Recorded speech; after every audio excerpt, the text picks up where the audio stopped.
space station.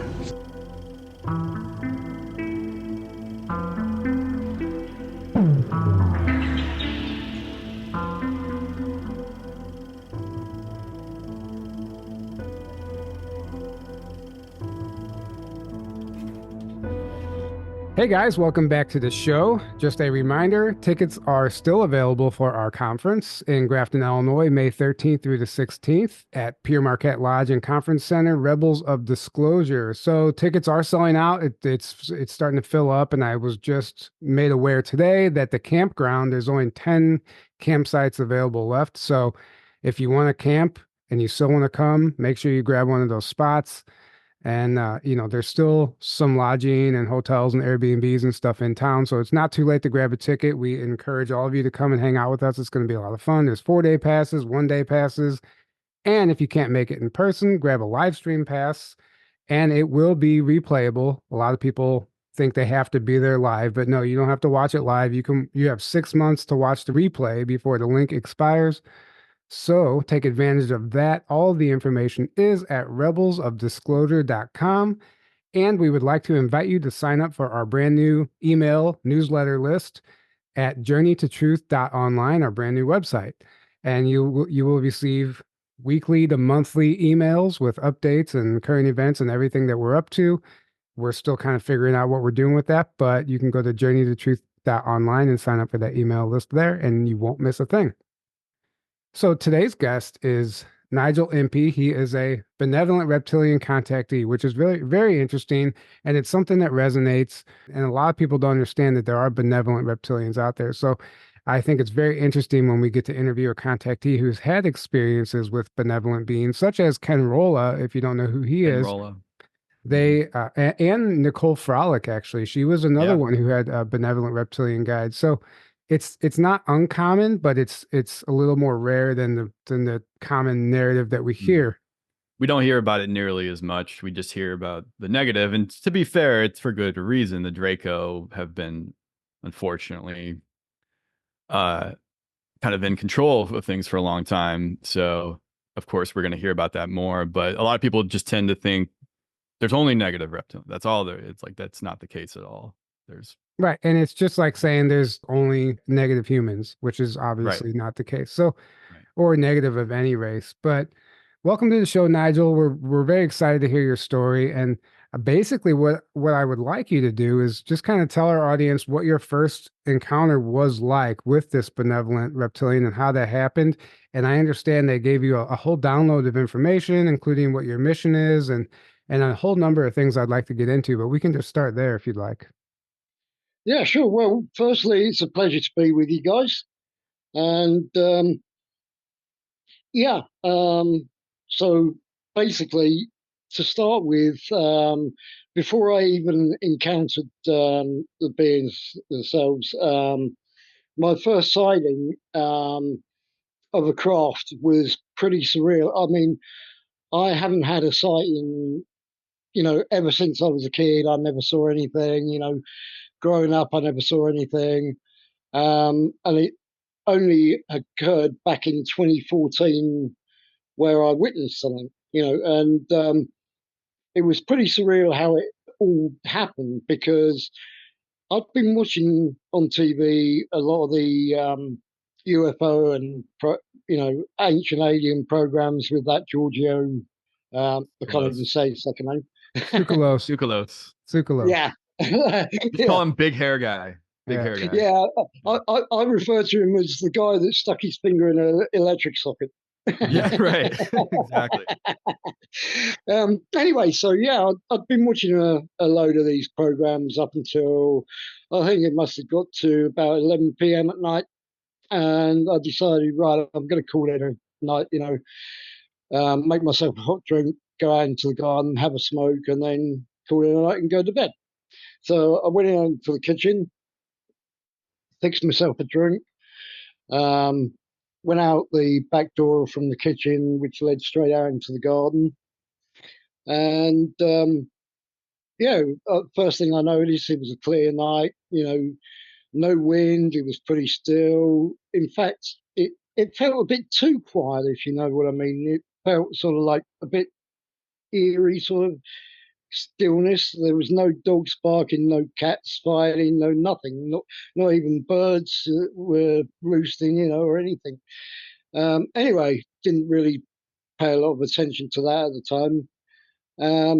So I went and sat on our garden bench. We didn't have a very big garden. It was just a little square garden with some borders around it, and a little old garden shed. Anyway, typical British. um, so yeah, I sat on the bench and I'm sipping on my tea. Took a smoke out of my packet and lit it. And our houses, where I was living at the time, the houses were down a hillside. So all the houses went from the top of the street and descended gradually to the bottom of the street. Now, we were pretty much down at the bottom of the street. There was maybe a couple of houses before the end of the street. So I'm looking towards the end of the street, and I noticed above this building at the end of the adjoining the street, literally about, I guess it must have been about 80 foot above the rooftop of this building, was this bright white ball of light. And I'm thinking, well, it can't be a star, it can't be a planet or anything like that because it's too low and it's too bright. So I'm thinking, what the heck is this?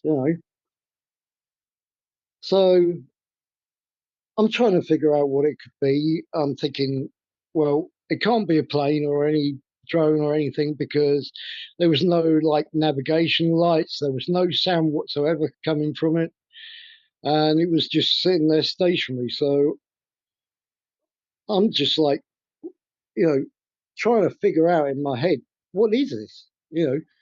So anyway, I took another sip from my tea, looked up, and as I did so, I thought, hang on, that seems as though it's just started to move. And sure enough, um, it was only moving very slowly, but it was under a definite intelligent control. It wasn't like a party balloon that somebody discarded or anything like that. And it wasn't even sort of like reflecting like that.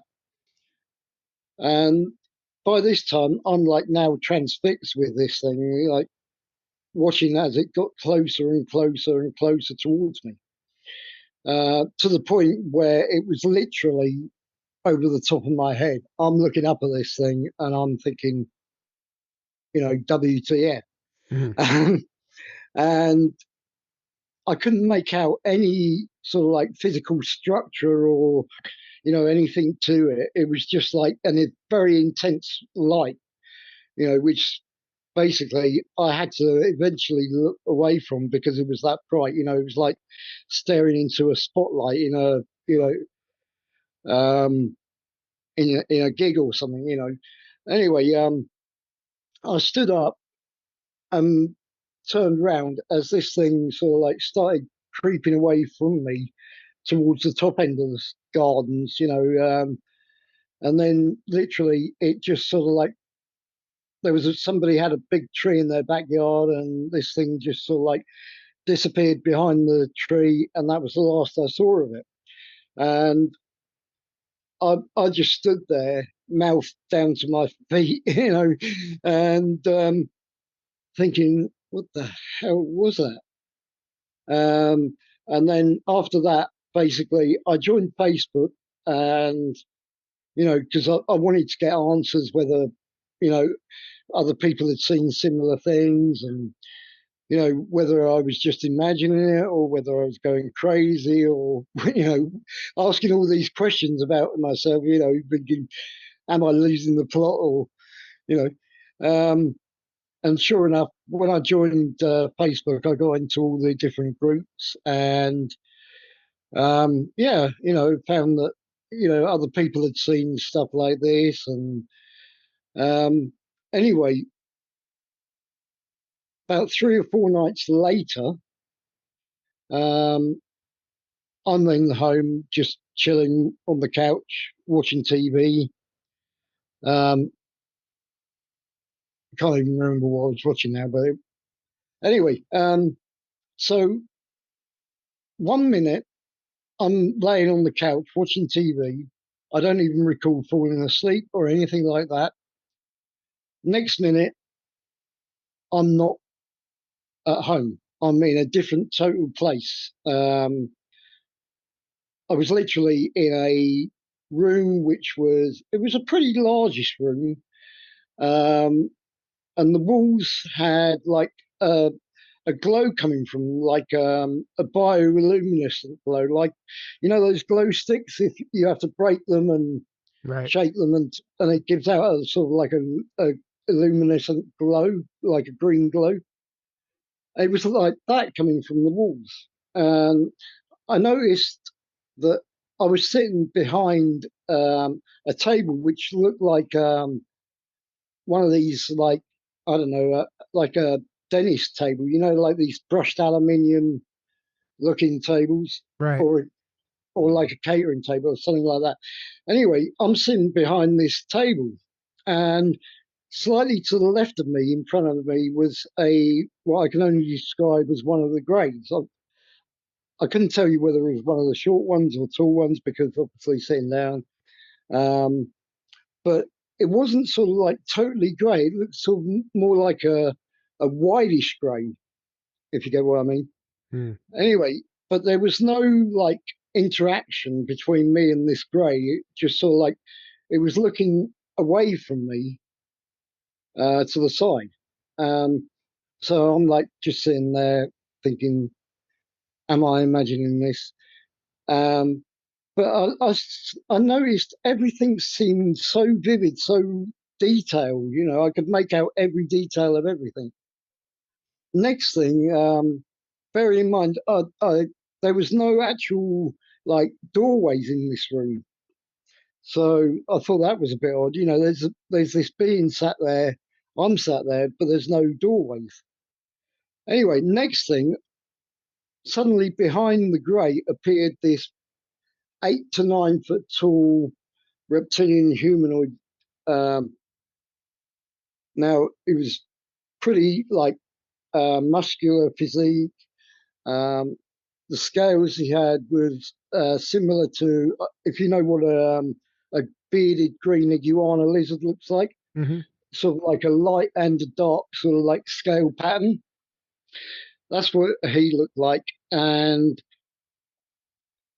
I looked, and he had thick muscular legs going down to clawed feet, had clawed hands, and he literally walked from behind the grey, and I noticed he had between a 2 to 4 foot long tail. And he literally stopped right in front of my face, turned round, and looked at me, and I felt like an energy go through me from head to foot, like not like a negative energy. It was sort of like a very warming, sort of like loving, glowing feeling I felt. And he just sort of like looked at me, and I heard in my head, which I can only think was telepathic communication. I'd never experienced anything like that before. And all I remember hearing was, "Don't be afraid, we're not here to harm you. You're one of us." And I was like, "Excuse me." Next thing, he's just sort of like raised like that, like a sort of, on Star Trek when they do the live long and prosper. Yeah. It was that sort of like, he raised to me, turned round, gave sort of like a smile almost, and then just walked off and disappeared.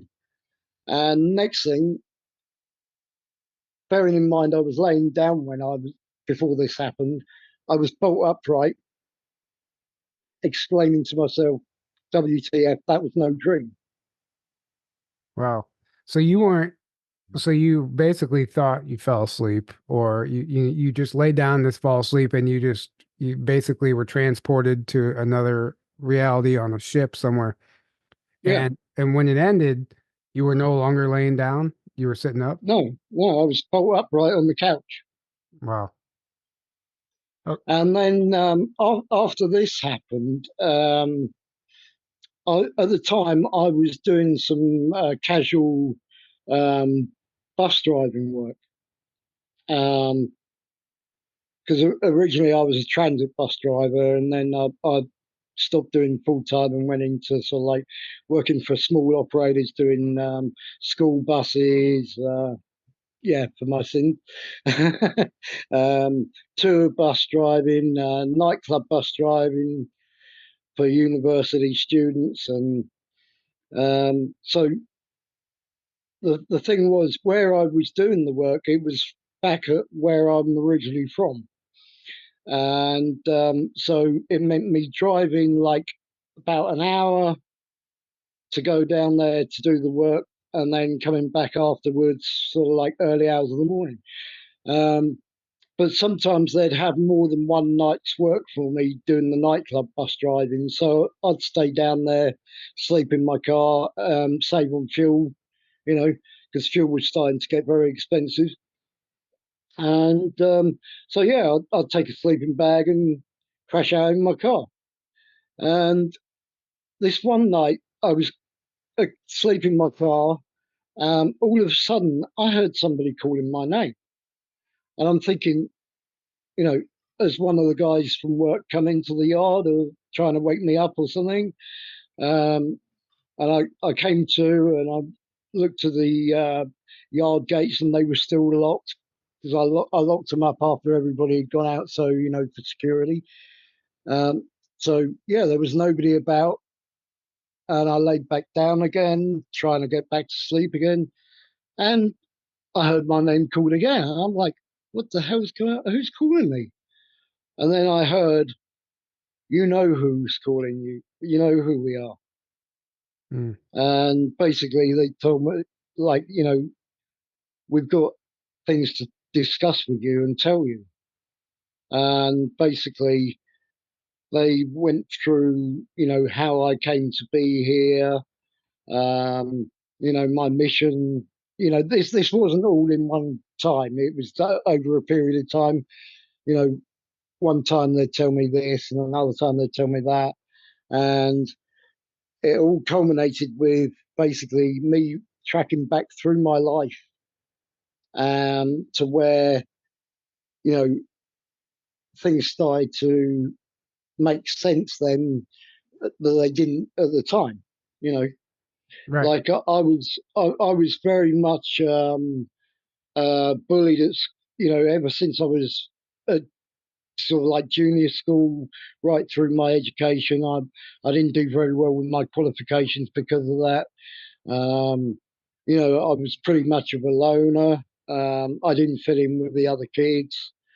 Um, I even remember as a very young kid that I'd turn around to my mum, and even then, like I'm talking about maybe 5, 6 years old or something, turning around to my mum and saying, "We're not alone."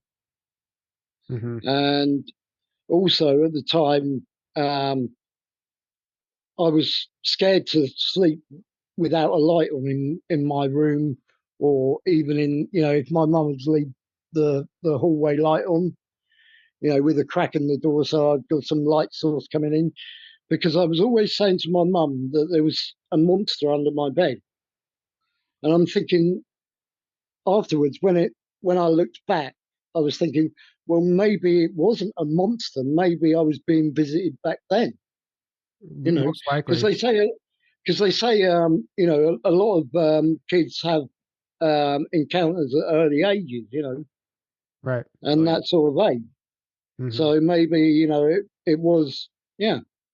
But anyway, getting back to, you know, they told me that I was placed in a human body into my mother, and was born in human form, and that basically I was placed here because I was here as to serve as an ambassador for Earth relations, and that my mission was to um, show the existence of their big craft. Answer any questions that people may have, try and awaken people to the truth. Expose the negative side of the reptilian races. Um, as you mentioned in the intro, that a lot of people get the wrong idea and they just stereotype reptilians all as, blood-sucking, human-eating monsters that shouldn't even be alive, and you um, so yeah, basically, and to expose also the lies and the cover-ups within the military programs of hiding beings and craft. Hmm.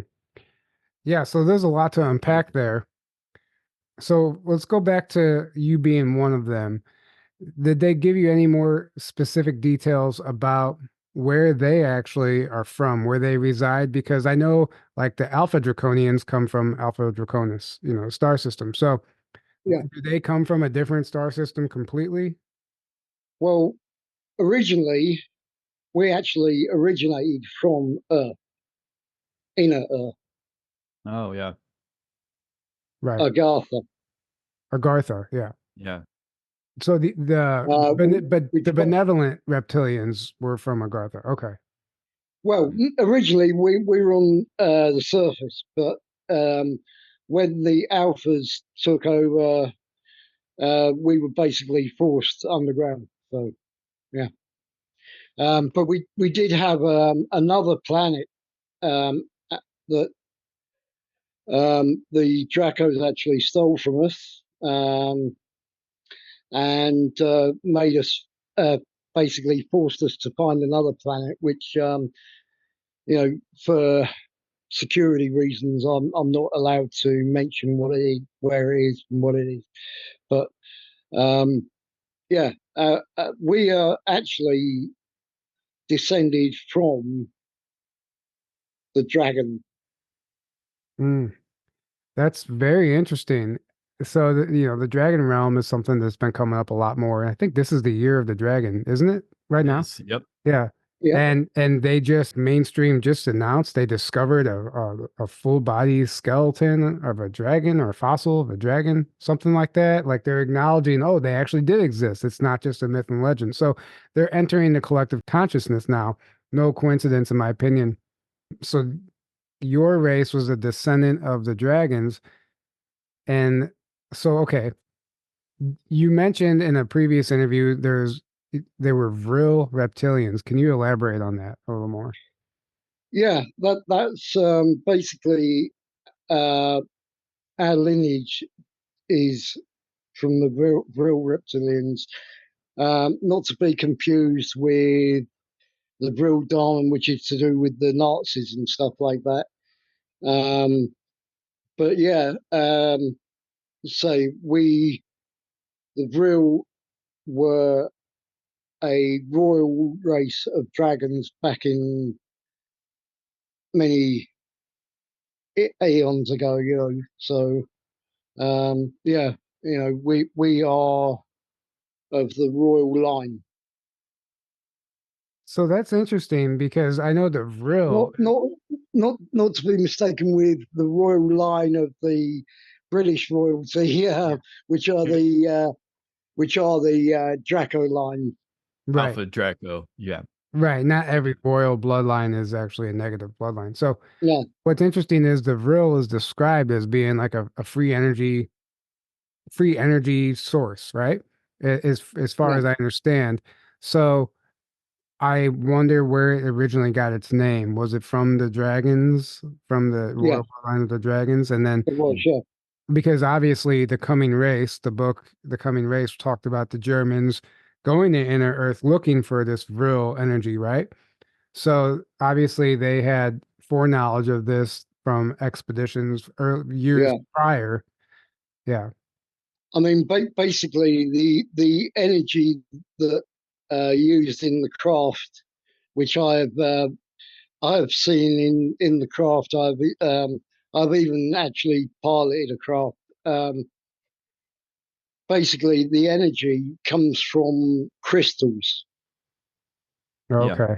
That's a commonly reported thing. Interesting. Yeah. Basically, the craft had like these huge banks of massive crystals, which basically work like a generator, but like instead of using, if you know what a piezoelectric lighter Yeah, does, yeah. when you click it, Yeah. it strikes against the crystal inside and creates electricity. Yeah. Now that's sort of like similar principle, but without actually having physical like striking of the crystal. The crystal actually resonates and creates a magnetic field between one crystal and the next. So basically, it builds up a bank like a battery backpack. Wow. So Yeah. so going back to, you mentioned that the Dracos forced the reptilians underground to enter Earth, however long ago that was, and then they also resided on another planet, which was also taken over by the Dracos. So there is no relationship or connection at all. We're talking about two different types of reptilians completely with no relation. Well, no, but there are factions of the Dracos that basically rebelled against the Mhm. Draco regime and broke away. Oh, I've heard interesting. that from multiple people actually that there are well actually Ken Rolla says that the benevolent reptilians that he was in contact with were alpha draconians, so that would be the ones that rebelled and broke away and Yeah, started evolving or becoming more enlightened, you could say. Whereas the rest of the alpha draconians are, you could call them a regressive race, as Alex Collier would always say. exactly. Yeah, So, but what my point was is they have no problem. It's not just like they have it out against the humans, right? They were just, right. it's not, it's other races as well. They're kind of just Yeah, almost, take over and control. exactly. Yeah, Yeah, it's kind of like Right. there's thousands of different types of grays that kind of all get called a gray, even though yeah. they're like as if there's just one species of gray. That's not the case. There's thousands. Well, it's the same with reptilians. They all look I kind of mean, similar, yeah, but there are many different yeah. types. I mean, people don't realize, they think, it's just the reptilians and the greys. Right. But there's also like the mantids, you've got the Larans, you've got the Nordics. Hmm. There's I've actually had the pleasure of meeting three Nordic guys. Oh, wow. What was that Really? like? I was actually on a train once a few years back, and I was going into the capital, London, into London Euston Station, and we stopped to this station. Now, our suburban train services, they use electric multiple carriage trains, and basically the seating is basically mainly like aircraft style seating, but they do have seats where you've got two seats facing each other and then two seats facing backwards, and then they have a little a table in the middle so you can sit there, a group of you, and have your drink and snack or whatever, excuse me. Anyway, so I'm sitting at the window side of these seats with the table. We pulled up at this station, and these three guys get on. They walk down the carriage towards me. Obviously, there's three spare seats, and they just asked me very nicely, politely, "Would you mind if we join you?" I said, "No, feel free, go ahead." So anyway, one sits beside me, and the other two sit on the opposite side of the table. Anyway, the one that was sat literally opposite me on the other side of the table, I looked at him and I looked at the other guys and I was like, hang on, these guys look like they are Nordic. You could tell because they had the blonde hair, the piercing blue eyes. And I was like, for some reason, this one that was sat opposite me, it felt like he was looking into me. Mm. Like, reading me. And I just turned around. I went, let me hazard a guess. I said, would you guys happen to be from Norway at all? And they went, yeah. I said, I knew it. I said, so anyway, I'm like, well, what are you guys doing in England? You know, and they went, oh, we're just over here, you know, doing the tourist bit. We've been up to Birmingham and this and that, and we're heading into London now. You know, so I was like, yeah, good chatting with them, and they were really nice guys. And we pulled into the capital station, London Euston, get off the train. I walk up the platform with them to the concourse area. And I said, oh, what are you guys planned for the day then? And they were like, oh, we're going to do the, you know, Madame Tussauds, the waxworks, you know, going to the London Dungeon, Buckingham Palace, all the usual touristy bits, you know. Mm-hmm. I said, well, have a great day, guys. Shook their hands, and yeah, off they went. And I was just like, afterwards, I was like, wow. So you didn't be aside from that, they didn't tell you anything, any other information. It was just kind of more of your hunch that they were Nordics. Yeah, Wow. I mean, I believe that happens, and I'm sure we've all encountered beings. Sometimes I look at everyone differently now, and sometimes I wonder, like, was that just an ET? You know? Mhm. So I've heard many stories like that, yeah, and sometimes there will be dead giveaways where the person says, "Oh," and then I turned around for a split second, and then they were like disappeared. You know, like so obviously it's not a normal human or something else is going on there. Or they start getting a telepath, like they started talking to me normally, and then they started telepathically communicating, and then I knew, okay, they're definitely an ET. You know? right. well, I had a strange experience one morning.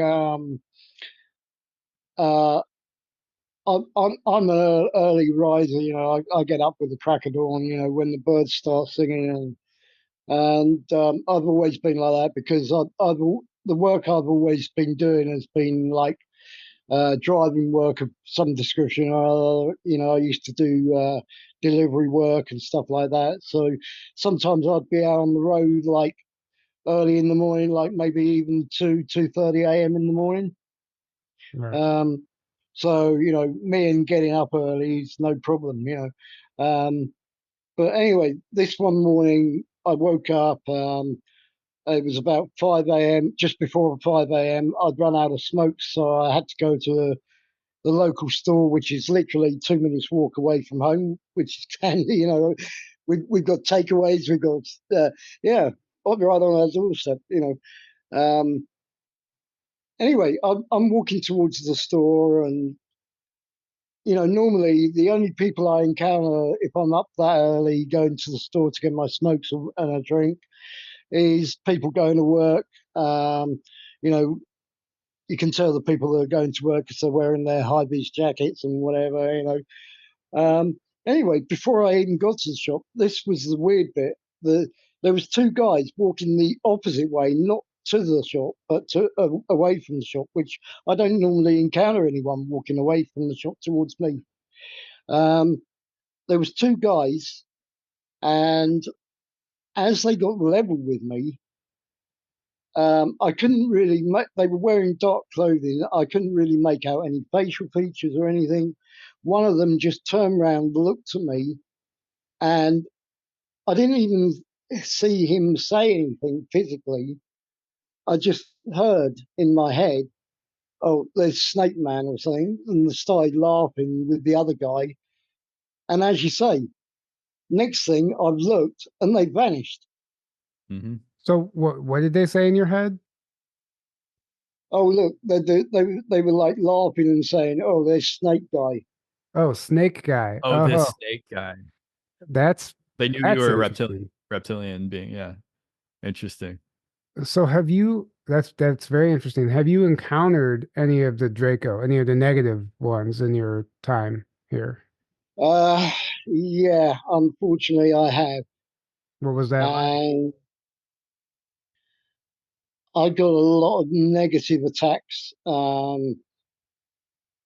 I've met ones on Facebook in specific that have basically threatened my life, threatened my family's life. Um, you know, and I've had stuff happen as well where I can be feeling in the greatest of moods, and then I'll brush past somebody and I can feel the negative energy straight away, Hmm. and I literally have to go away, sit down, recompose myself, and um, also I get attacked not by well, I presume it is part of the Draco regime, but the military side of things, I get buzzed by black helicopters Right. on a regular basis, and when they do, I feel like they're targeting me with either RF or microwave energy. Yeah. Yeah, that's a common thing. So when you said you encountered them on Facebook, you're talking about a Draco in human form. Just so okay, you haven't actually encountered one like you encountered the first Benevolent one where you actually saw them physically, like the Royal Draco with the wings and stuff. No, no. Okay. So that, yeah, that doesn't surprise me. A number of, I guess, people like yourself are here, or ETs in human form. I guess you could call us starseeds, but I think some people know they have a full memory of where they came from, like you. I mean, maybe it comes back over time. Sometimes they're born with that memory. Yeah, it took some time to sort of like come back to me. But I do remember that I have family on my home world. Um, I remember one of my brothers actually got killed by one of the gang of Draco. Oh, so Oh wow. you do have memories from that life. And I guess that slowly bleeds through as you're kind of tapping in and doing what you're doing on your mission. Sorry, I get a bit emotional when I think about it. No, it's okay. Yeah, um, it wasn't, because I was still very young at the time it happened, and I had to stand there and watch what they did to him. And put it this way, there wasn't much left of him after they'd finished with him. Wow. Sorry about that. S- Yeah, So this this benevolent group, do they have a name for themselves or do they just call themselves reptilians? yeah, we just call ourselves the benevolent real reptilian, and basically, we are here to you know to spread peace, love, and light, um, and also we.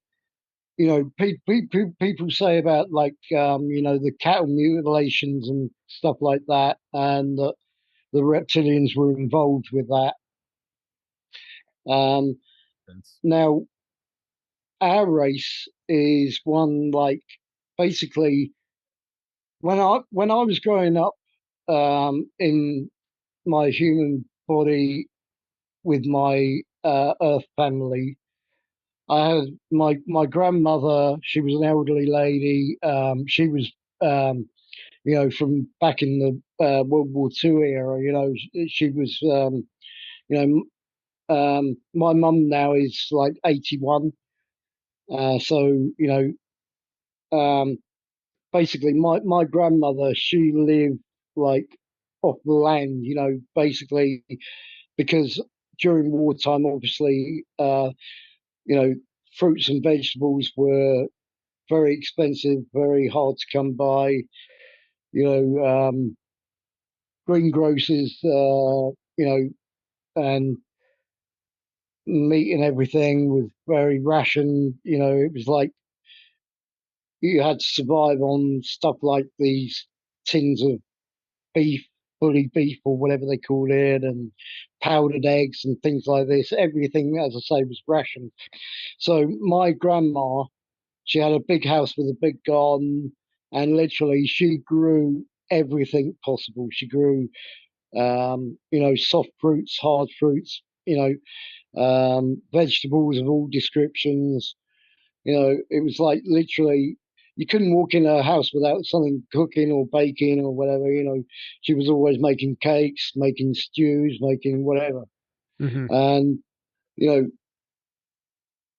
basically our philosophy is that of living off of being as self-sufficient as possible. Um, you know, that is what people need to do, which unfortunately nowadays people don't even do any of this nowadays. They'd rather go to a supermarket and buy genetically modified, chemically enhanced meats and fruits and vegetables that don't even taste like fruit. Right. Um, I remember, you know, going to a store, buying some tomatoes and tasting them and thinking, these aren't tomatoes. I remember tomatoes, proper tomatoes. Right. Um, Yeah. Right. anyway, it's like basically what we also did was, yeah, we did do a thing where we did take some livestock off of some farmers, but we didn't do it without giving something in return.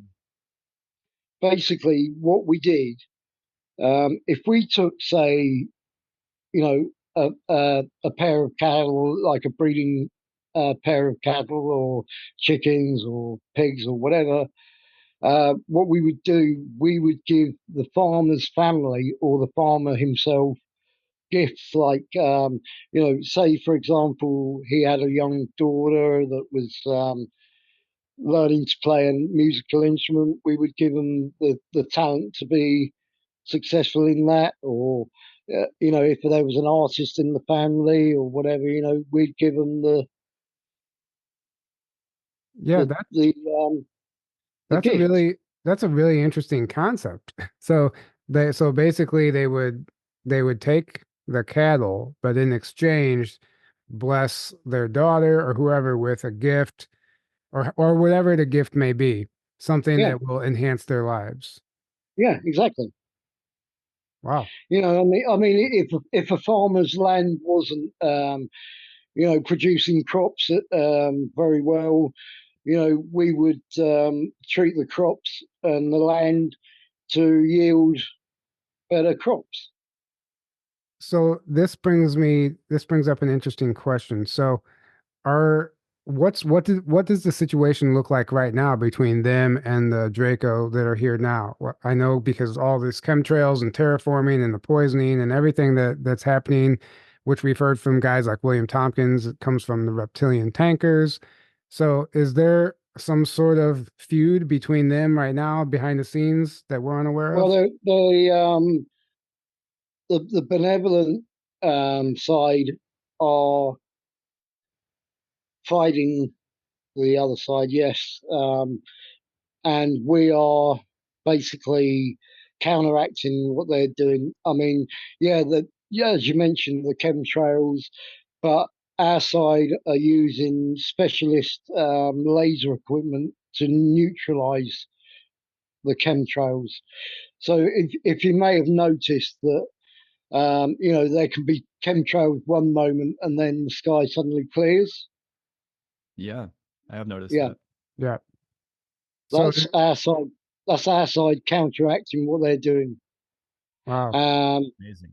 and also, you know, basically, are that they are being gradually taken away, and what they're doing is they're trying to, with their last gas sort of thing, they're trying to do as much damage in their last throes as they can Yeah. Yes. before That's they're exactly. Yep. I say that all the time. I'm like, the war is technically already won. It's just they're trying to do as much damage on their way out and take as many people with them on their way out Yeah. as they I possibly mean, can. basically, people are thinking, I've had friends of mine saying to me that there's one guy, as I say, a guy called Rich Thomas. He lives in Winnipeg, Manitoba, Canada. Now, he's had a lot of experiences and sightings and stuff. You might want to get him on one of your shows as well. Um, Yeah. but um, he actually worked within the military. He's still got actual you know where they're not allowed to disclose an order or whatever. NDA, NDAs. Yeah, that's a non-disclosure. Um, he's still got a couple of years left of that to run. But what he has told me is he actually worked within a department that was to do with linguistics and stuff. And yeah, he's had some negative attacks and negative entities in his house. He was actually handed like an old music box from his family, and found that it had negative energy inside it from his family. I mean, because his dad obviously was in the military and everything as well. And you know, it makes me think, because he's phoned me, video called me, basically in tears. He's been in a right mess. Like, doesn't he feels like, why me? Um, and he said that he's had visions of Earth burning. And I said to him, what you're feeling and what you're experiencing is not what's going to happen. It's what they want you to feel, and what they want. They're basically giving you negative attacks. Mm-hmm. I said, you've got to fight it. Yeah, I agree. So, Yep, what absolutely. have they shown you anything about our future, or is that Oh even? yeah, they've shown me.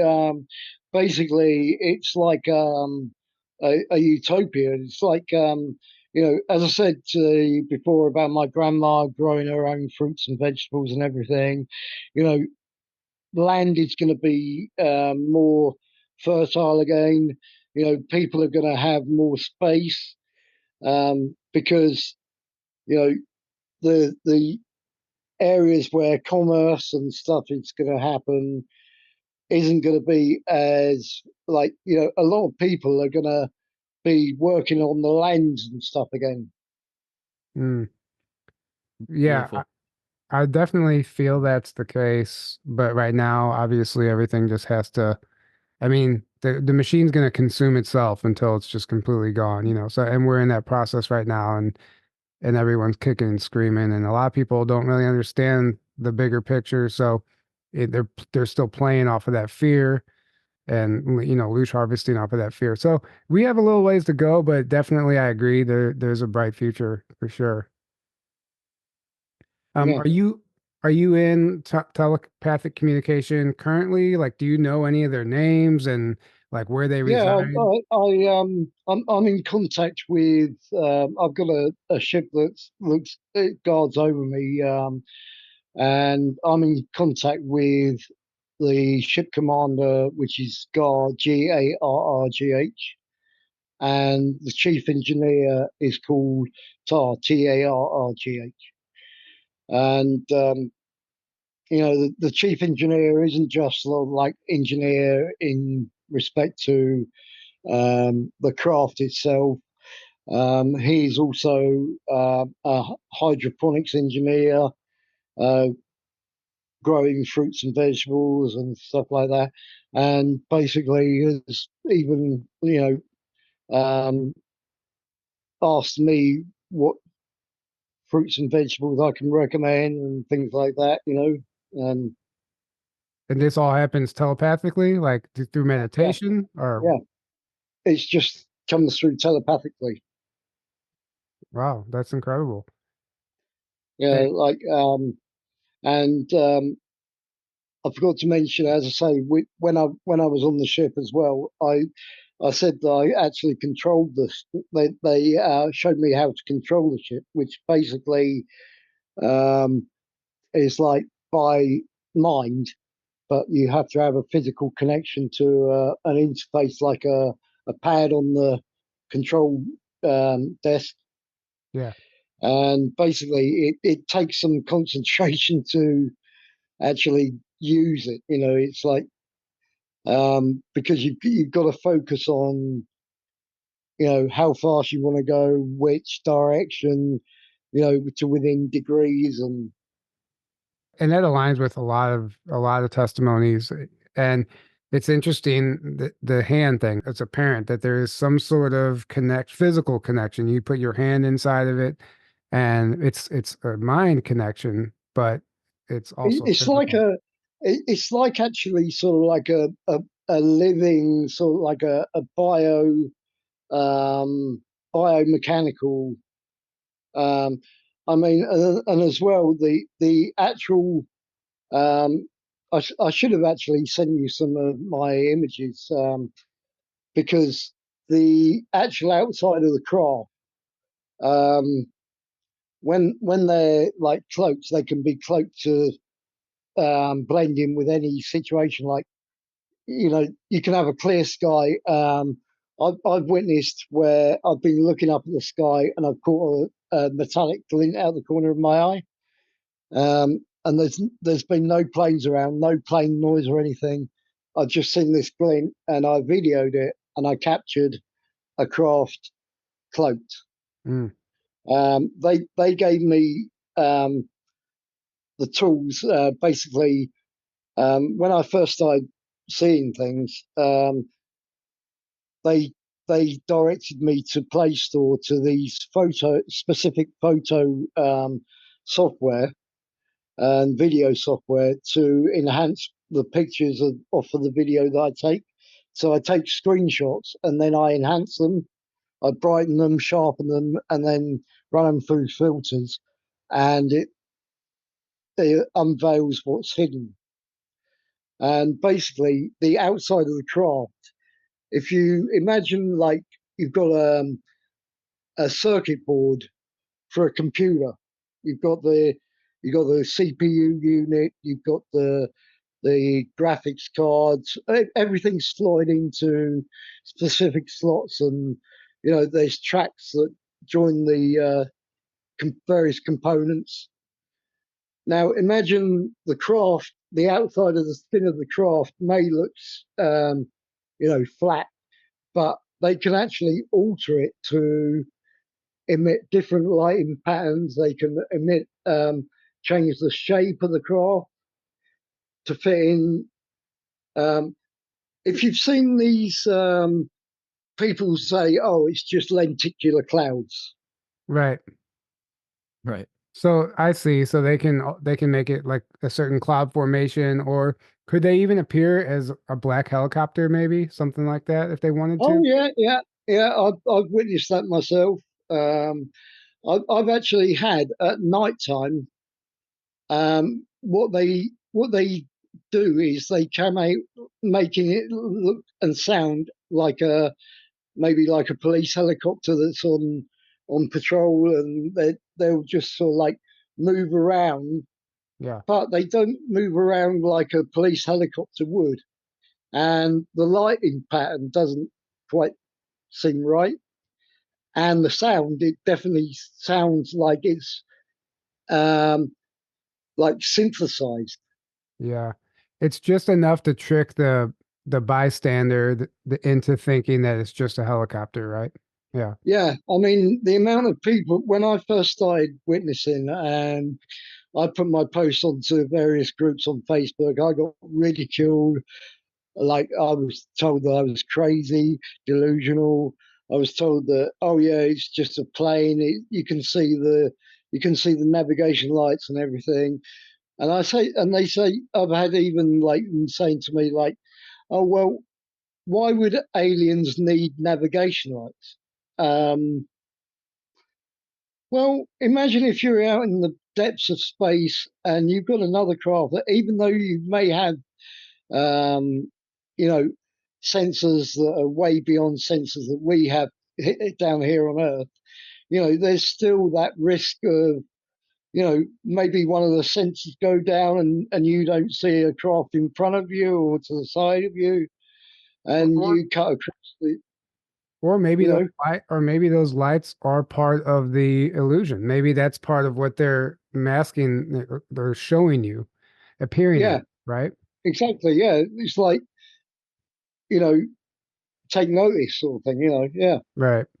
Or that could be for a number of other things like that we Yeah. can't even think about, you know. Yeah. I mean, I've even had this is one that really gets me, is I've actually witnessed where I've seen a light appear, and literally before I can get my cell phone out of my jacket pocket to video or take picture, within the split second that light is gone. Mhm. Yeah. Yeah, that's One minute pretty it's a bright, 1 minute it's a bright light appears, next minute it's gone ping. right. Yeah. So you mentioned in a previous interview that your friend who's ex-military told you about some interesting information in Antarctica. Would you mind sharing with our audience what she told you? Yeah, well, unfortunately, obviously, with what happened with Facebook, I lost my account, and had to create a new one. So I've lost touch with her now. But basically, she told me that, because I forget where in the States they are now, but she was actually stationed over in the UK for some time. Uh, US Air Force Base, which is like literally 60 miles away from me, called uh, USAF Lakenheath and Mildenhall. Um, and she was actually base security, basically like a base cop, like military police. Right. Anyway, now she was approached by somebody, and they wanted her to go out to Antarctica. And basically, she turned it down because she knew there was stuff that the military were involved with out there that was not, um, shall we say, nefarious, Right. um, and it was at the expense of what was going on underneath her. And Because Antarctica is actually one of the entrances to Agartha. That's right. right. So Yeah. And was she told information about that? I mentioned to her about it, and she seemed to know already. Yeah. Oh, wow. And so what is your opinion on why everyone is down there right now? All militaries from all over the world are down there, and why, the whole treaty and everything. Well, they basically are trying to get technology, that, i.e., the crystals. They're trying to get these crystals that we use for power out of Earth. And they created this machine, which was, according to them, a neutrino detector to detect signals and whatever. But what they suddenly happened to stumble upon was this neutrino detector wasn't able to just receive, it was able to transmit. And so basically, you know, and it's just funny that, it's not just the US military that are there. You've got the British military, you've got the Chinese, Japanese, whatever there. Hmm. And, it's because it's like they're all trying to get hold of the crystals before each other. Interesting. And Yeah. and there isn't we know that there's, New Schwabenland and the reptilian bases and the And Germans who have been there, the Nazis yeah. teamed up Yeah. with the Draco, and they have bases that they've had bases there for a long time. And potentially the entrance to Hollow Earth, It's to Inner Earth. which, who knows what that situation looks like down there. It's just interesting. Well, there were like politicians years ago. Remember when like on election day be going to Antarctica and it made no sense to anyone. They come up with some BS cover that made no sense. Like Well, John Kerry and all these other people. Buzz Aldrin went down there. All these people. Like, why are they all going to yeah, Antarctica? Well, they're going to like get orders or connect with these beings that well, are already down when Kennedy got assassinated, there. now he was actually going to spill the beans about the UFO and ET stuff that he knew, and he was going to share it with the Russians, and that's why he got assassinated. Right. And then it just seems that all these presidents, that know too much. Yeah. Yeah. I mean, I've been on a podcast with the granddaughter of Oh, Laura Dwight. Eisenhower. Yeah. Laura Yeah, Eisenhower. yeah, She's speaking at our conference in 2 months. yeah. We're good friends with Laura. Yeah. Yeah. Oh, That's she's how I awesome. saw your interview with her. That's how Yeah, she's awesome. I love her. She's a great woman. she's amazing. And I actually asked her. I said, because there's been pictures circulating, black and white pictures of Dwight with one of the graves. And I said to her, I said, are these actual genuine pictures? She went, well, the pictures aren't genuine. She said, but it did happen. Right. Yeah, Right. there was definitely, I mean, there's so much misinformation about what actually happened, and it's been elaborated on in so many ways. It's become like a game of telephone at this point. Nobody. Yeah, exactly. Yeah. Yeah. I mean, it's like with I watched an interview that basically there was Will Smith out of Men in Black and his son. I forget his son's name now. Is it Jaden or something? Yeah. Yeah. I think Jaden. so.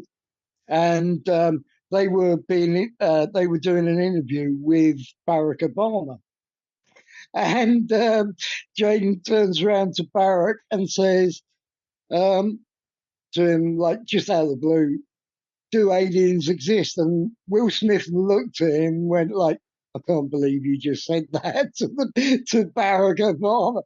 And the look on Barack's face, he was like, he didn't know what to say. Yeah, I remember seeing that. I forgot about it until you said something. I did see that. Yeah. I was like, yeah, nice one. A kid, well, what's Barack going to say to a kid, that's just asked him that sort of question? Right. Right. I forgot what his reply was though. And you can tell they know things they don't want to say, and Yeah, and you can they tell, want to say like, yes and elaborate, but they obviously can't. Well, the thing he is, the was, presidents aren't even, they're like way, way down the food chain. People think the oh, yeah, presidents yeah, are at the yeah, top, I mean, not even they're, remotely. they're basically on a need-to-know basis from the military. The military Yeah. are more in charge than they are. Oh, yeah. And there's these deep programs and things they really have the real power, and they're dealing with ETs and these technologies. And then like for Eisenhower, for example, he was denied access to Area 51.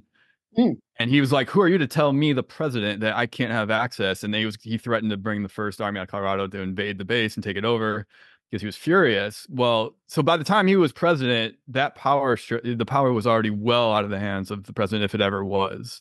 Right. So there's no way he Yeah, could have made a deal with the negative grays. He didn't exactly. have the authority to do that. That's why Yeah, yeah. MJ12 and the deep state did it behind his It was, back. it was funny you just mentioned about Area 51 as well, because the ex-military friend of mine, was also saying that what she was actually based at Groom Lake Mhm. for a period, and there was a facility there called, I think it was called S4. Yeah, that's Yeah. cool. Yeah. Now, she was under the impression that this area was like a supply area, like um, for I don't know whatever supplies for the base or whatever.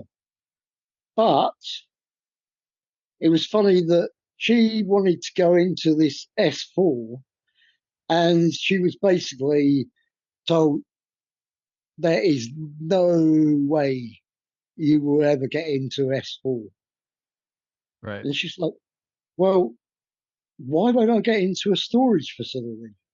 Mhm. Right. No, sorry, a supply facility. If that's all it Thinking, is, yeah. why would And I then not be she allowed? suddenly thought, hang on, she said, what if it wasn't supply for? What if it was storage for? Right. Right. Yeah. Either way, we understand that, it's all locked down over there and it's all need to know. And Well, I've heard about contractors as well that have been there to deliver stuff. And I think there was an incident where a delivery guy had to make a delivery there, and he went through a wrong door that he shouldn't have gone through. And basically, he was rushed by armed military police and told that you didn't see anything. mm, Mm-hmm. yeah, that's wild. We hear all kinds of stories Yeah. about that. And everything's so compartmentalized too. It's so compartmentalized. It's so on need to know. There's so many little like essentially there's what's happened is everything became so compartmentalized and the compartments with the most technology, the most advanced technology had the most power because Mm, they can wield that power by force, right? And yeah. supposedly that's why, they can keep that going because otherwise yeah, the president then could get the military to invade and just enforce, but that they don't. Those compartments don't have the technology to do that. These other hidden compartments do, and they've become these I like mean, breakaway, have unaccountable you to anyone else compartments, right? So that's have you, that's have you it's heard kind of about cool. the latest thing with the AARO, the All Domain Aerial? Yeah. Uh, yeah, this new system that they're bringing in to identify anomalous phenomenon called gremlin. Oh yeah, yeah. Yeah. Yeah. Yeah, I'm quite sort of like intrigued. Why pick a name gremlin? Well, Right. it's the same reason they name everything else the way they name it. Why do they call it a Monster Energy drink with a 666 logo on it? Yeah, exactly. Yeah, yeah. And why Why is does there a and telescope why named does Lucifer? Why yeah, is there yeah, right? exactly. And why does the Disney castle have all the Masonic symbols on it? Right. Right. Why is Washington D.C. laid out in a inverted pentagram layout? Hmm. Why go down the list. There's so many things Yeah. within space. So you mentioned something about the Georgia Guidestones and CERN in a Oh previous yeah, interview. yeah.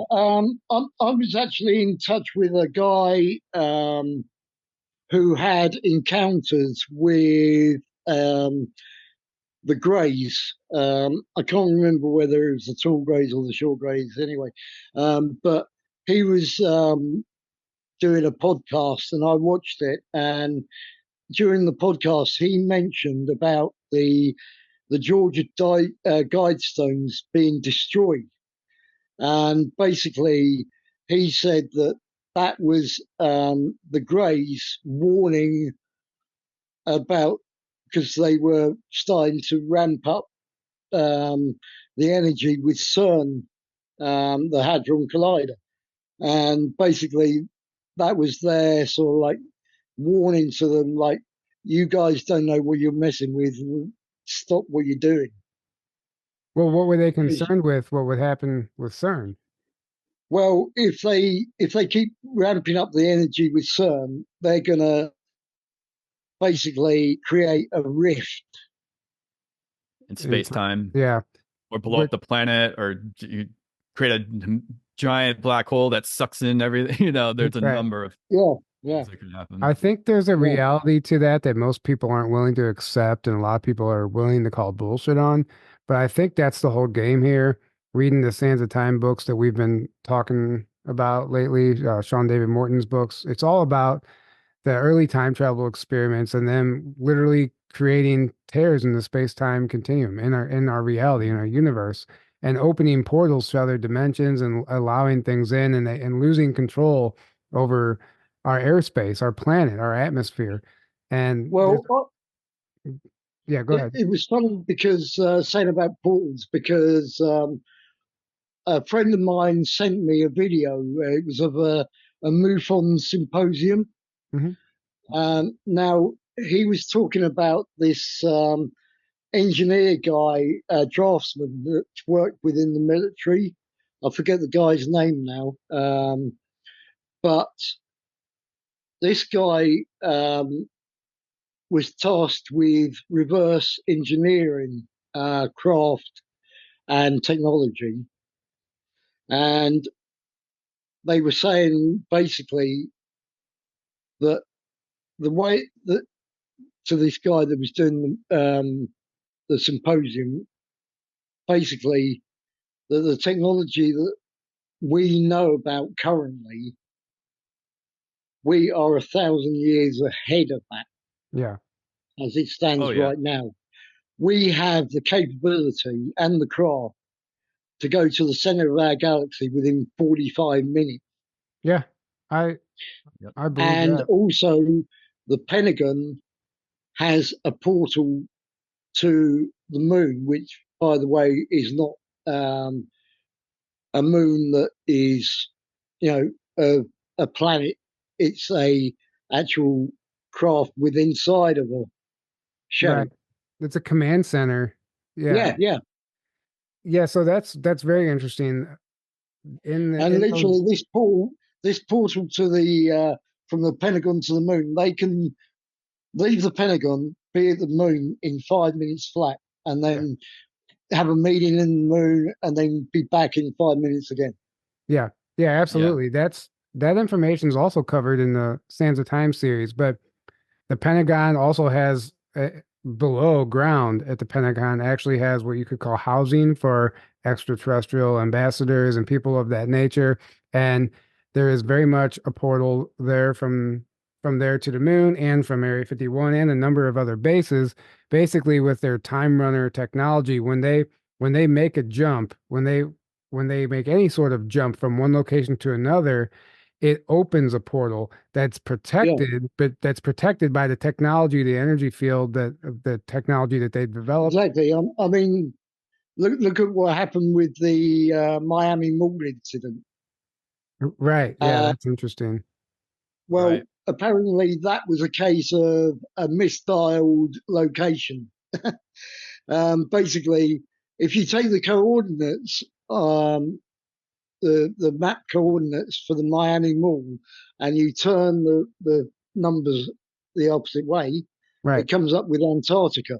Yeah. I saw Yeah. someone say that, and Yeah, that makes, I mean, it makes sense. Maybe Yeah. it was an accident, or maybe someone deliberately said it that way to cause that incident. and Yeah. then obviously you had the incident in the backyard of Vegas. uh, yeah, Vegas. Yeah. Yeah, Yeah. Yeah, there's a number of things happening right now, and I think on some level it's all being allowed. I was watching TV the other day and I filmed a UFO on live TV and I put it on Facebook. I mean, come on, like that when Watching golf. how often does that happen? And I think that we're oh, the just one with the golf. Yeah, yeah, yeah, yeah, yeah, Yeah. yeah, yeah. So, Yeah. Just clear as day in the but background. going back to Oh, what I was saying about the portals, the jump rooms. So so they can create a jump room anywhere they want. And mm, once if they're in a location in a base and they decide to make a jump from that location to the moon, that is now a permanent. Anyone can use that portal now. You can yeah, essentially call yeah, it, and it's open, but it's protected now because of their technology. In the early days, they didn't know how to protect it, and they would create a tear, and it would create all types of time distortions and Mandela effects. And somebody would make a jump, it could actually have a huge change. It could make it can make a significant change in our timeline or a very subtle change in our timeline, depending on the circumstances, right? So a lot of the Mandela effects, actually all of them, in my opinion, are from this technology being used in the early Yeah. days without them actually understanding what they were doing and I the mean, effects. Right. it's quite sort of like, I mean, growing up, with the early days of Star Trek when, you know, you could see the string suspended, the Enterprise, and all that sort of stuff, and Doctor Who, and all the technology, that they were portraying back then. You know, you look at Star Trek in the when they had the communicator, which was basically like a flip phone. Right.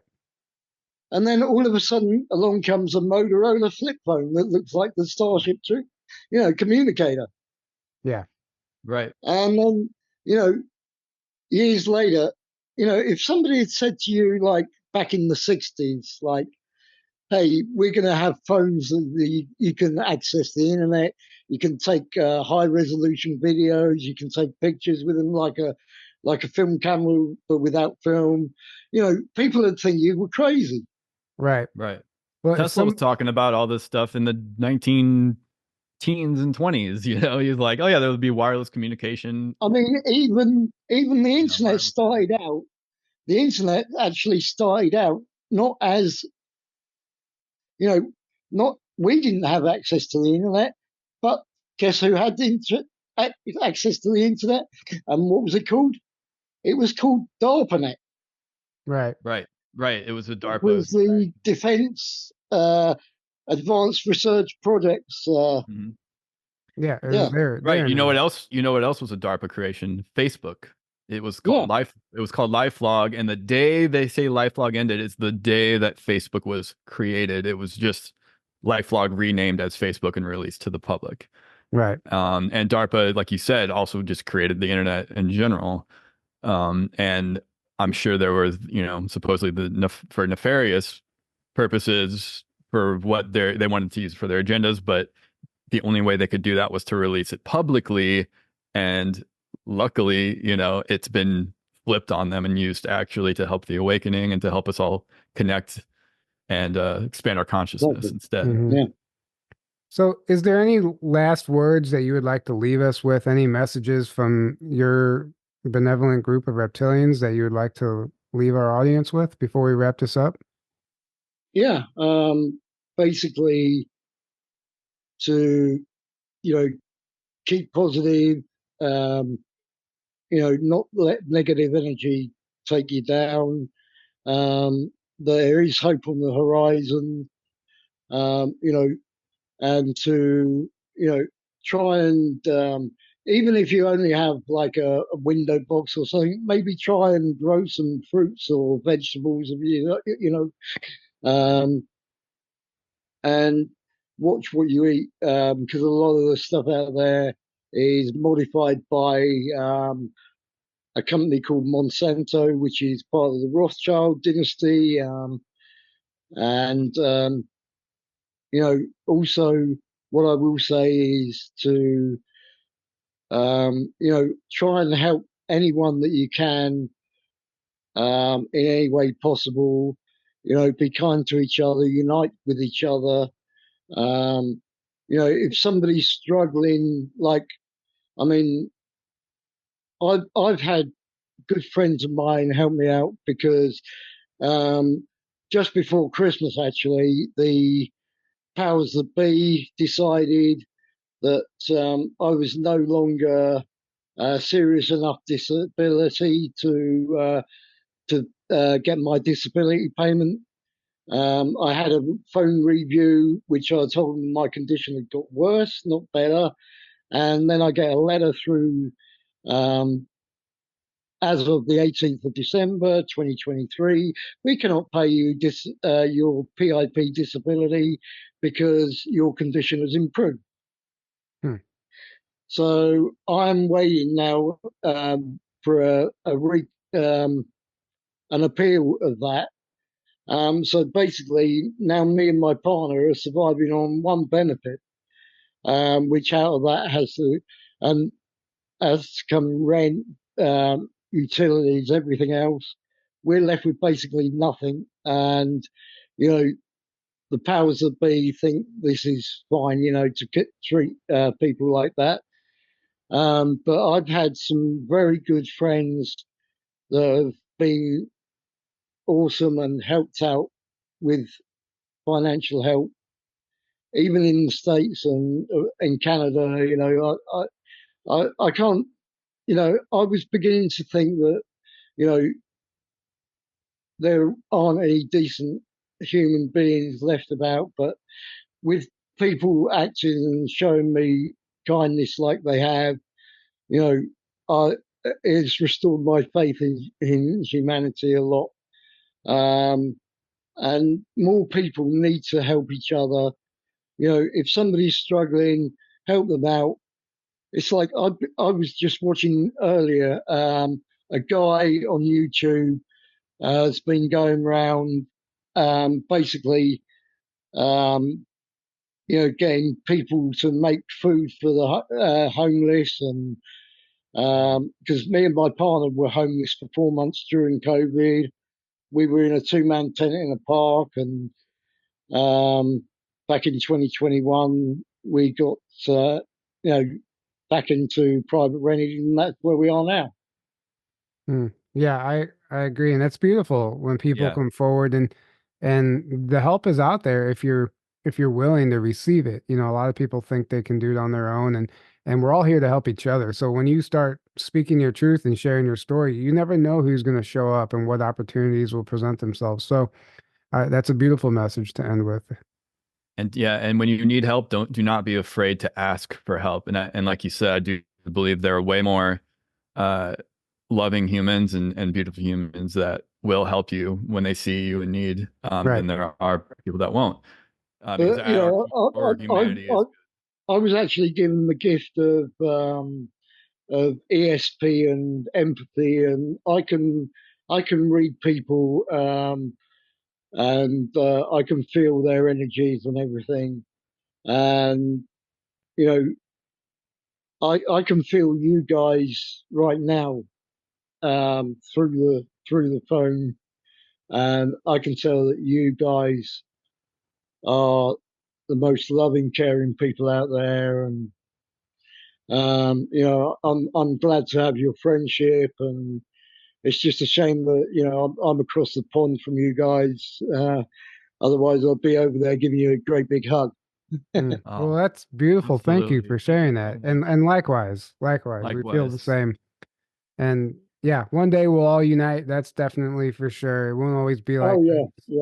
yeah, It won't always be like this. We'll be able to, teleport right over there and hang out, get some lunch and come back. exactly. Yeah, Well, I and mean remember, the the more we can unite and come together in love, the quicker we can manifest this beautiful new we we reality. we we're gonna upset the airlines though, creating pools and stuff. Right. Right. Exactly. Well, thank you so much for joining us. This has Thank you been so much. great. Been a And pleasure, man. yeah, thank you for doing what you do and sharing these beautiful messages and keep up the great work. We really appreciate it. Is there anywhere that people can find you or follow you that you'd like to let our audience Yeah, know? find me on Facebook under Nigel Impey. You'll see my ugly mug, and in my cover photo, we've got a picture of our white cat, Ghosty, who was a stray, and we took him in and rescued him as well. So you know, we took him off the street like we took ourselves off the street. Um, yeah, can find me on there. I've also got my own UFO group, which is called Exposing the UFO/UAP Reality. Um, and I'm also trying to set up my own YouTube channel, under Car, um, which is my actual reptilian name is K A Oh, wow. R. Great. You know, and if there's anybody out there that wants to add me as a friend, feel free. Well, that's great. Thank you. Beautiful. Thanks again for coming on. And thank you guys all for tuning in today. And if you feel compelled to join us at our conference, tickets are still available. Rebelsofdisclosure.com. We would love to see you there. Until next time, have a Grab great a ticket quick. Grab a ticket. Sorry, real quick. Yeah, Grab go a ahead. ticket fast. They're going fast, guys. So don't wait. Yeah, absolutely. And if you can't make it, grab a live stream. If you can't come, If you can't make it, grab a live stream for $88. Right. Yep, absolutely. So we look forward to that. And until next time, have a great evening. We love you all. Good night. Yeah. Guys. Peace, love, and light.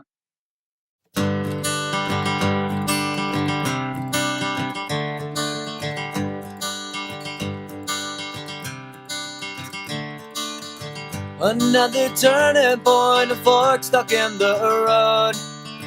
Time grabs you by the wrist, directs you where to go. So make the best of this test and don't ask why. It's not a question but a lesson learned in time. It's something unpredictable, but in the end is right. I hope you had the time of your life.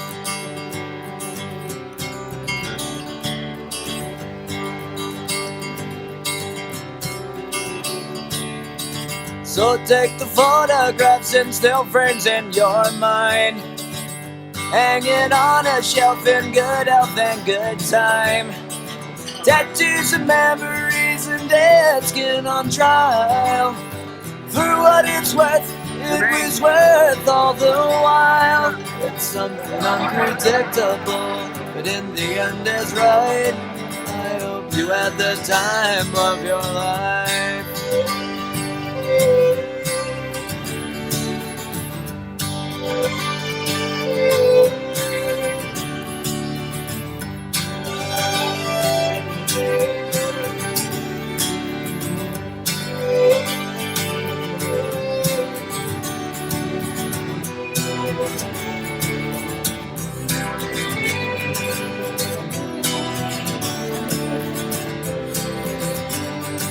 It's something unpredictable, but in the end it's right. I hope you had the time of your life.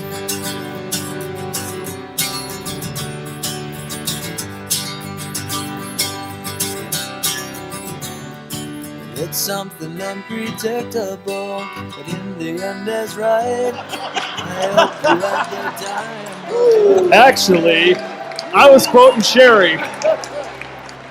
That's the last time Brad will ever quote me.